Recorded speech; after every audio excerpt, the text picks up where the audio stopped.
So yeah, my experience of manualising and using the manual has really come, I guess, from working in two teams. One that worked in a community project with young people that were affected by gangs, and then in a social care project working with young people on the edge of care.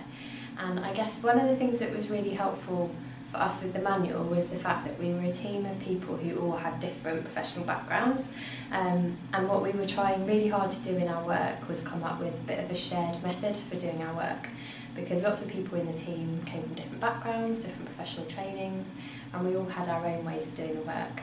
But what we really wanted to do was find a method that we could all use, kind of regardless of training, so that I guess for the young people and the families, whoever they worked with from the team, they'd kind of get roughly the same, but also that we had a sense that we could actually share our skills with others in the team so that we could make best use of what we had.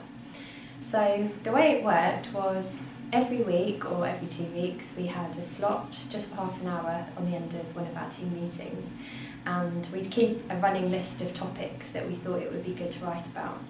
And I must say we stuck to it pretty much every week, even if it took us longer than a week to write each topic. And the way that we came up with things to write about was varied really. Sometimes, I guess when you get started, it can be nice to just try and write about things that are a bit easier, so things that you feel you're already doing well, where you just want to get that down so that you can do it again in that way in the future, and I guess so that it's easier to improve it. The other things that we did were think about particular dilemmas that might come up, so I don't know what to do if a young person, well, in the gangs project an example was what should we do if we're out and about and we see a young person that's stopped by the police.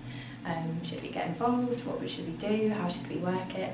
So just dilemmas that might come up in our work. In the edge of care work, we thought, how could we better explain to schools what we do, get them on board? So I guess we tried to be quite broad. It wasn't just what we did with the clients, but it was what we did to support each other in the team and how we work with our networks as well.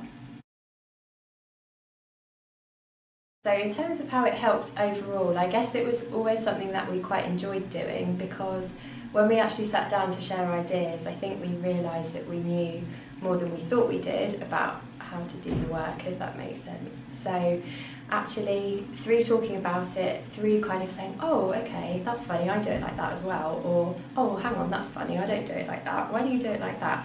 I guess we just got closer and closer to learning about how to do things in the way that had the best outcomes.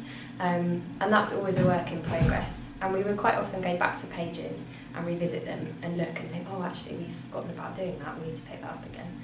And actually, it was quite a nice time and space for the team to actually get together to talk about the work, to be open with each other, and it sort of helped, I suppose, with our team culture, because it helped us to hold on to the idea that actually there is no one perfect way of doing it.